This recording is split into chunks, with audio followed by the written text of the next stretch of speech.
mulai tahun kemarin di bulan Agustus kami telah melakukan pembibitan dan bibit yang ada sekarang kurang lebih ada 15.000. Ada 10 jenis mangrove. Ada Rhizopora stylosa, Rhizopora macronata, Rhizopora apiculata, juga ada Avicennia marina. Selamat siang mendengar dan pemirsa RRI Sumeneb. Ngulik lewat Sumeneb siang ini kembali hadir ke pendengar Anda. Saya Firin Rizkyanti menemani. Dan tentu Anda bisa menikmati lewat 101,3 FM. Juga kita live YouTube di RRI Sumeneb. Anda bisa juga simak siaran ngulik di siang hari ini. Saya tidak sendiri karena saya telah bersama dengan narasumber yang langsung hadir di studio. Pendengar, kita akan banyak berbincang tentang lingkungan lah hari ini ya. Oke, saya telah bersama dengan Bung Fadel Abu Aufa sebagai pegiat lingkungan di Madura. Kita akan banyak juga mengupas tentang bagaimana menanam mangrove karena beberapa hari yang lalu sempat ini mengadakan atau merayakan tahun baru tepatnya dengan menanam mangrove bersama Pramuka Santri di Cibiraja. Saya sapa dulu, assalamualaikum Mas Fadel. Waalaikumsalam Mbak Ririn. Oke, kabar baik ya? Alhamdulillah baik. Ini tadi perjalanannya langsung dari Cibiraja atau gimana nih? Ya dari rumah di Kebun Dadap Timur. Di Kebun Dadap Timur. Memang akhir-akhir ini kayaknya program pemerintah untuk penanaman pohon gitu ya, apalagi juga momennya dengan para komunitas-komunitas pecinta. Kalau Mas Fadel banyak di mangrove nih kayaknya ya dengan kegiatan. Sedikit sebelum kita masuk ke topik, diceritakan dulu kegiatan akhir-akhir ini Mas Fadel apa aja nih? Ya alhamdulillah mulai akhir tahun khususnya di bulan Desember saya disibukkan dengan mangrove karena di Sumeneb menjadi tuan rumah festival mangrove ke-6 yang diadakan oleh Dinas Kehutanan Provinsi yang dihadiri oleh Gubernur Jawa Timur. Oke, itu tempatnya di mana waktu itu? Waktu itu dia tempatnya rencana kemarin tanggal 2 Desember, digeser lagi ke tanggal 17, digeser lagi ke tanggal 26 di Taman Merdeka Pitigaram Kaliangat. Kaliangat ya. Oke. Setelah itu ya sebelumnya kita melakukan banyak penanaman. Kenapa? Saya dititipi, dipasrahkan ke saya sebanyak 21.000 bibit mangrove yang dikirim dari Bali pada waktu itu. Saya rembuk dengan Cidika Cabang Dinas Kehutanan Wilayah Sumeneb untuk penanaman karena nggak mau ditanam di satu tempat. Akhirnya saya mengusulkan untuk dikirim ke Pulau Gili Genting. Nah, di sana kami mengirim ke sana sebanyak 7.000 disebar di 4 desa yang ada di Gili Genting. Ada Aing Anyar, ada Galis, ada Gedugan, dan juga ada Desa Bringsang.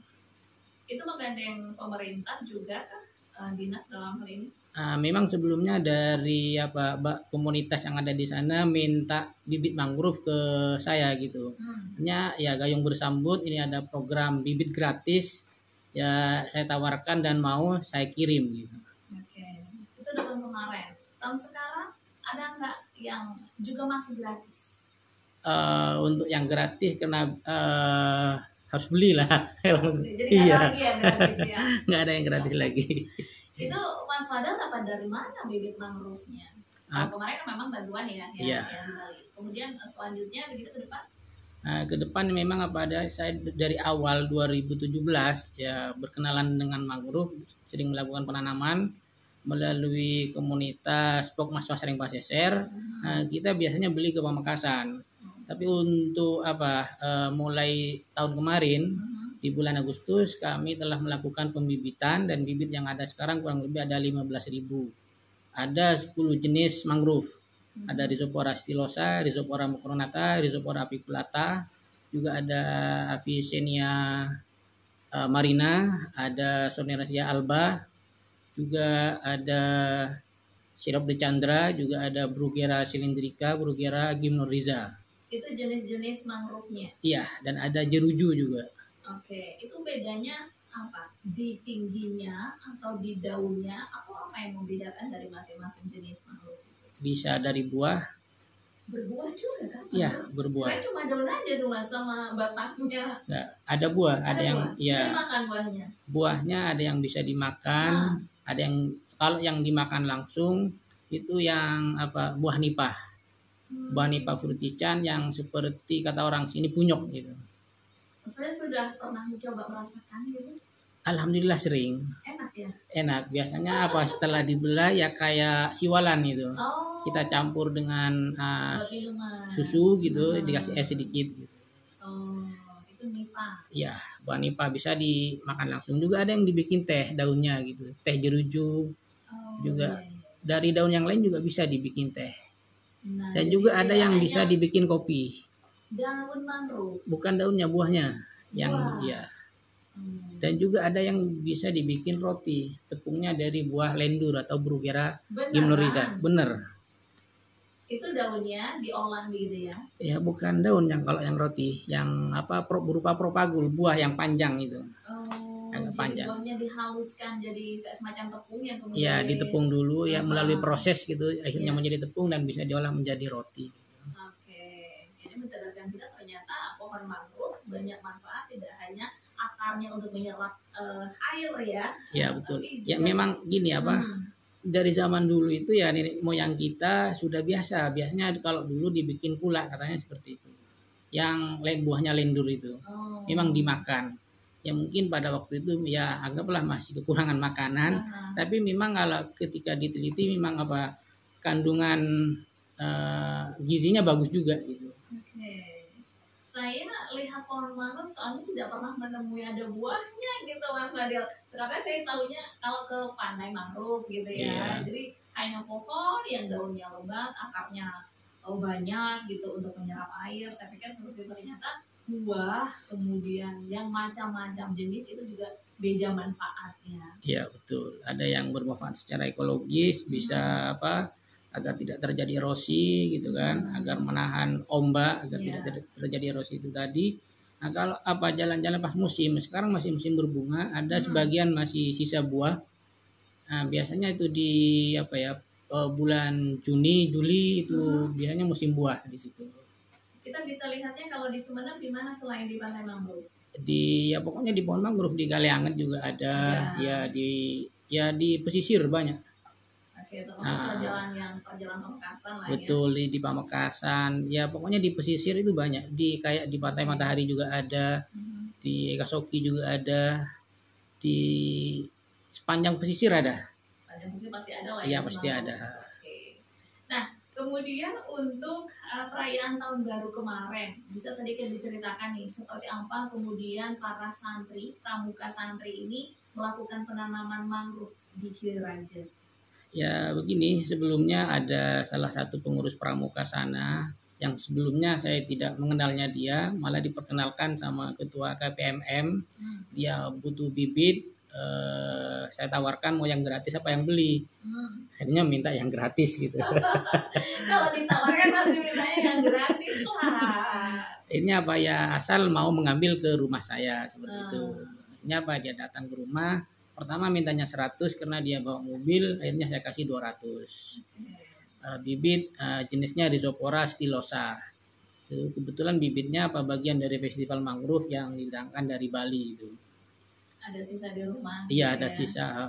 Terus apa saya nggak ngerti ternyata apa sebagian ustadznya dan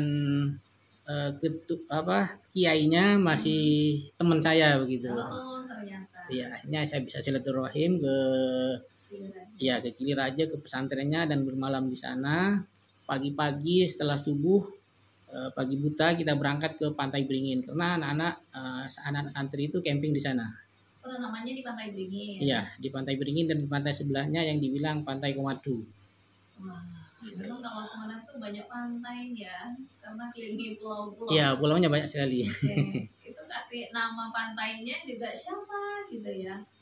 Ya memang apa sudah dari dulu namanya Pantai Beringin gitu. Cuma yang saya banyak pohon beringinnya mungkin. Ya mungkin dulu, tapi yang banyak itu kemarin apa pohon nggak ada pohon beringin di sana gitu. Bahkan tidak ada walaupun namanya Pantai Beringin iya. Ya. Mungkin lebih rindang.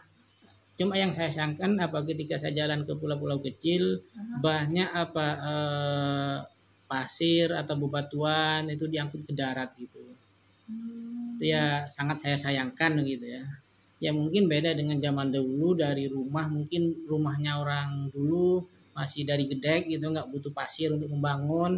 Sedangkan sekarang apa sudah, Gedongan, ya nggak butuh pasir, butuh kayak bahan, campuran, ya sama bahan batu gitu, bangunan iya. ya. Yang Oke. itu juga bisa merusak lingkungan gitu. Hmm. Sedangkan kita dengan santri kemarin di sana ya apa, kita melakukan penanaman bibit mangrove sebanyak 300 pohon, 300 bibit. Nah, itu ada santri putra, ada santri Di putri. satu tempat itu ya. Ya, di pantai apa Beringin, Hmm. di dekat lokasi kita camping gitu. Oke. Ya, kebanyakan apa memang yang ikut camping itu putri. Yang putri itu ya nanam mangrove semua. Yang putra kemarin diajak tanam cemara udang. Oh, ada 2 pohon ya, tidak Ya, hanya penanaman mangrove tapi juga cemara udang di ada sana. cemara udangnya itu kurang lebih 100 bibit. Oke.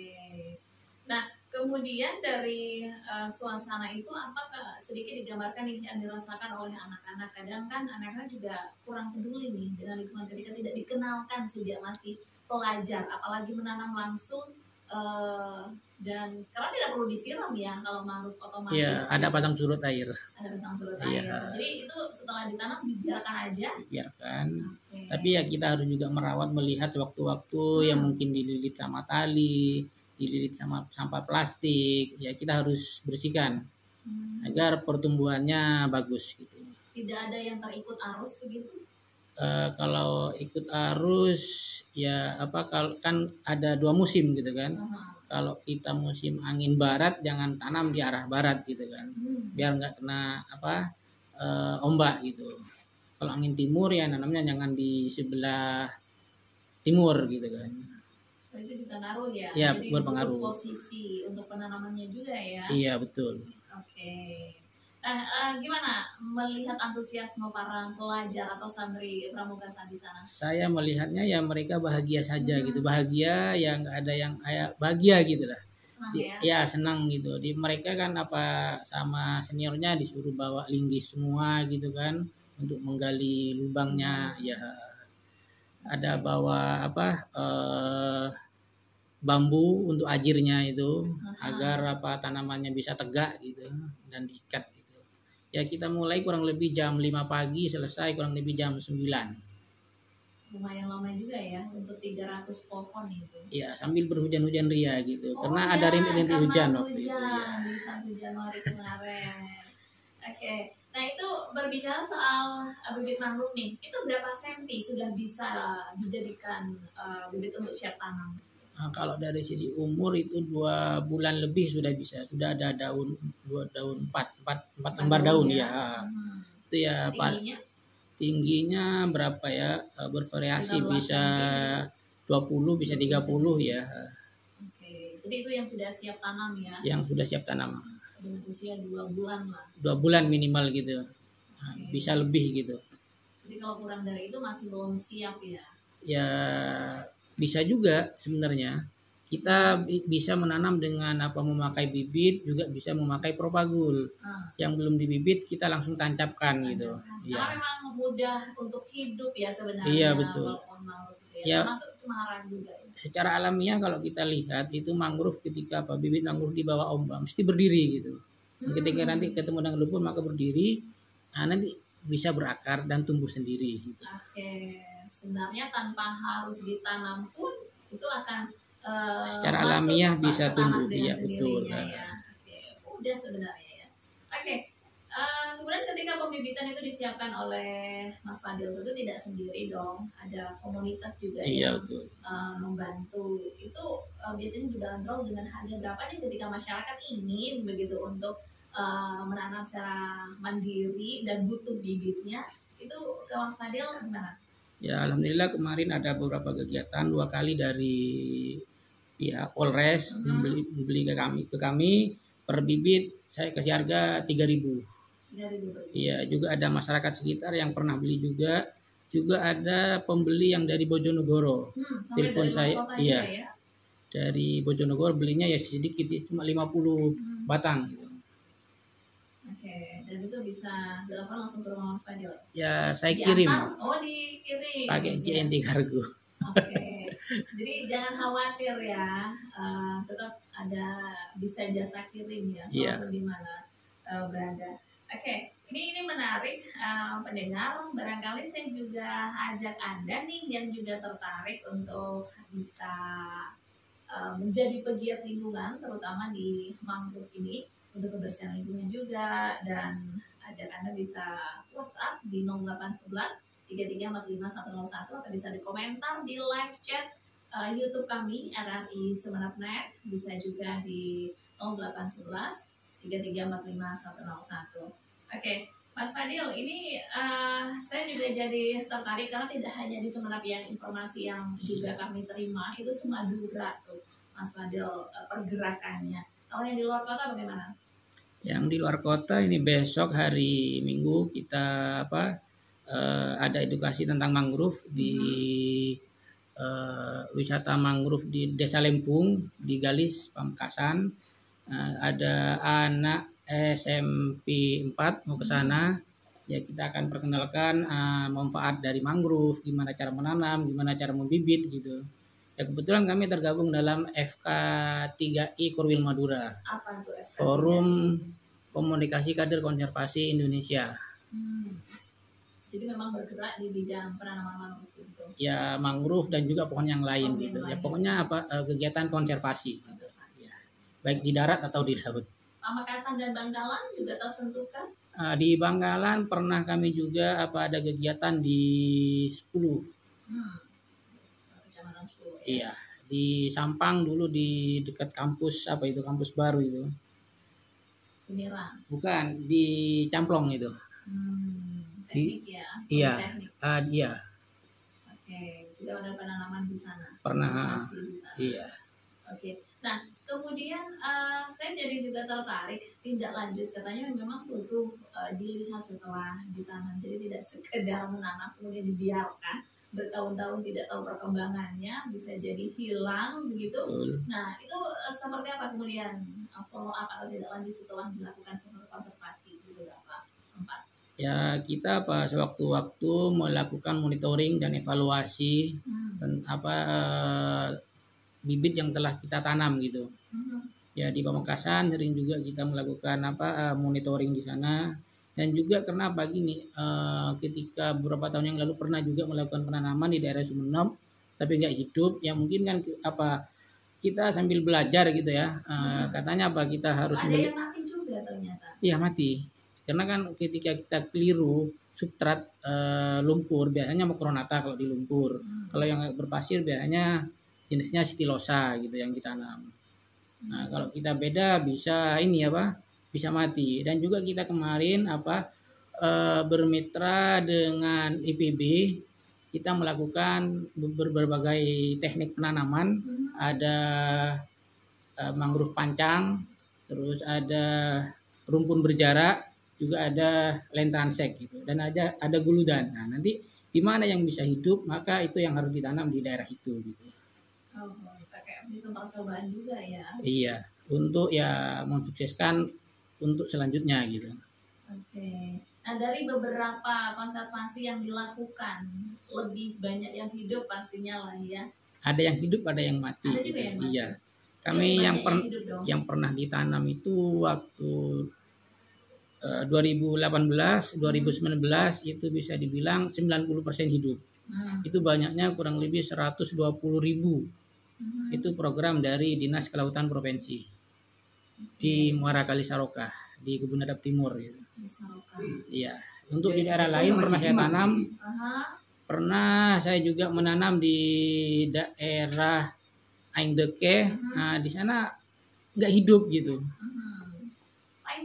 Iya. Hidup itu berapa banyak pohon yang mati? Kurang lebih 1.000 gitu. Lumayan juga ya, iya. 1.000 tidak hidup itu. Waktu itu kami menanam atau bagaimana? Itu salah saya jenis. Kurang paham, saya kurang perlu belajar lagi gitu ya, apa yang bisa hidup di sana. Dulu kita menanam dengan wakil Bupati Fauzi, dulu masih Wabub. Ya, waktu itu. Tapi ketika kita lihat lagi tinggal ajirnya gitu. pohonnya mati. Mati. Iya. Waduh, itu dicabutin atau ditinggal dibiarkan saja ketika 1.000 pohon itu mati? Ya ditinggal aja. Ditinggal aja. Juga sering juga teman-teman yang melakukan di daerah yang panas, di situ juga mati gitu. Oke. Ya memang kita harus tambal sulam gitu, harus sabar lah seperti itu. Oke, jadi memang perlu pengawasan setelahnya ya. Iya, Dibiarkan. Kita juga butuh tahu apakah betul-betul hidup. Itu kemudian tumbuh besar juga berapa tahun atau berapa lama? Ya kalau dia apa cocok dengan substratnya, umur 3 tahun sudah mungkin lebih dari 1 meter gitu. 3 tahun sudah lebih 1 meter. Iya. Cukup cepat juga ya sebenarnya. Iya, ketika sudah substratnya cocok gitu kan. Nah kalau substratnya nggak cocok ya tetap kerdil gitu. Tumbuh juga, hidup iya, juga, tapi hidup, tidak cepat. Iya betul. Oh, jadi dari situlah kemudian belajar ya. Oh ini ternyata cocoknya Iya. di tempat seperti ini, gitu ya. Iya. Baik.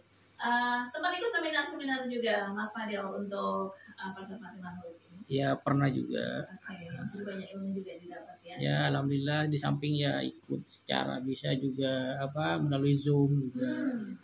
Menambah ilmu pengetahuan soal mangrove. Iya. Oke, nanti kita lanjutkan perbincangan ini. Ini cukup menarik untuk menambah informasi pendengar, tidak hanya tentang mangrove saja, tapi bagaimana kita peduli dengan lingkungan, dengan tanaman-tanaman yang lain di Wulik Sumeneb siang ini. 101,3 FM Pro 1 RRI Sumeneb, channel informasi dan inspirasi. Pemirsa RRI Sumeneb Net, kita masih di Wulik lewat Sumeneb siang ini.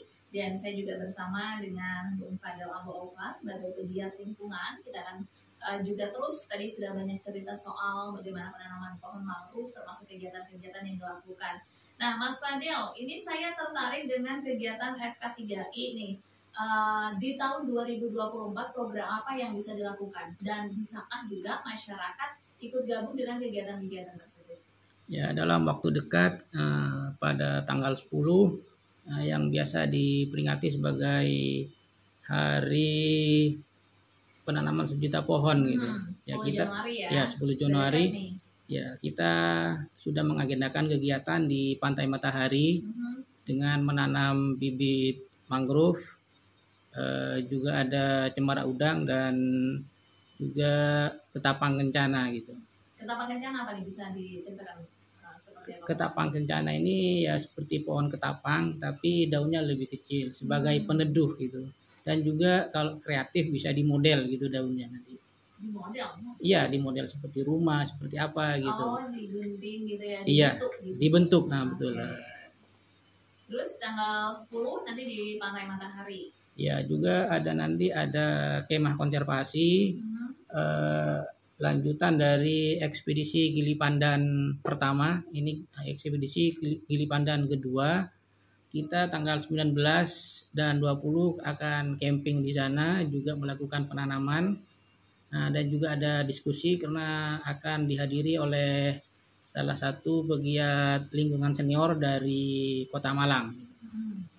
Di bulan Januari semua nih ya? Ya, Januari semua. Oke. Itu biasanya boleh dihadiri oleh masyarakat atau dengan memang ada kerjasama dengan dinas begitu? Kita ya independen. Siapapun yang mau terlibat silahkan, tapi konfirmasi sebelumnya. Gitu. Oh seperti itu. Iya. Jadi ini kemudian kegiatan FK3I ya. Iya. Oke. Baik. Nah ini kita sudah banyak belajar ya. Tapi di luar konteks ini saya juga sering melihat Mas Fadil itu punya keahlian lain. Apa itu? Dibekam. Nah ini waktu kita di akhir aja nih, kita lebih sedikit itu bisa berbagi ilmunya juga tidak, karena yang saya dengar juga itu bahkan ada semacam jamborenya. Gimana nih Mas Fadil? Jambore bekam adakah? Ya teman-teman, ini merencanakan tanggal 2 dan 3 Maret ada jambore bekam di Jogja. Itu komunitas untuk pecinta bekam atau pelaku gitu? Pelaku bekam. Pelaku iya. Ya. Lebih ke pelaku. Oke, ini di sisi lain dari seorang pegiat lingkungan ya, ternyata juga bisa konservasi badan gitu ya. Ya enggak juga, itu kan agar apa Sehat. dapurnya bisa tetap ngebul ya harus dari situ juga gitu ya. Kalau kegiatan lingkungan lebih banyak kegiatan sosial gitu. Oke, baik. Nah, di akhir jumpa kita nih, Mas Fadil, apa yang paling ingin disampaikan untuk pendengar, ajakan untuk juga bisa cinta lingkungan. Jadi tidak hanya sekedar kadang menanam kemudian ditinggal, termasuk kebersihan lingkungan di tanaman itu sendiri. Ya gini, karena sekarang masih awal musim hujan, kesempatan bagi kita semua untuk menanam pohon, tidak harus mangrove tapi Ya. pohon yang di darat ya, bisa term besi, bisa jati atau yang lain yang bisa bermanfaat bagi kita, karena kita ada di zaman pemanasan global gitu kan, global warming gitu ya. Nah, dan juga apa yang kita telah tanam jangan lupa juga dirawat agar tumbuh sesuai harapan kita gitu. Yang nanti akan bisa bermanfaat kalau mangrove secara ekologis dan juga bisa secara ekonomi gitu. Ya, itu saja dari saya. Terima kasih. Oke, jadi ini berlaku tidak hanya untuk para pelajar ya, tapi juga di instansi pemerintah ya. Jika ingin melakukan itu di daerah atau lingkungan kantornya juga bisa nih pakai Mas Fadil ya. Ya gini aja, selama kita ada di bumi maka kita harus berbuat untuk bumi gitu ya. Oke, terima kasih Mas Fadil kebersamaannya di Bulik Pro 1 RRI hari ini, sudah banyak berbagi informasi, berbagi pengalaman. Nanti kita bisa barangkali di lain waktu jumpa lagi ya. Ya, oke, terima kasih. Assalamualaikum Mas Fadil. Waalaikumsalam.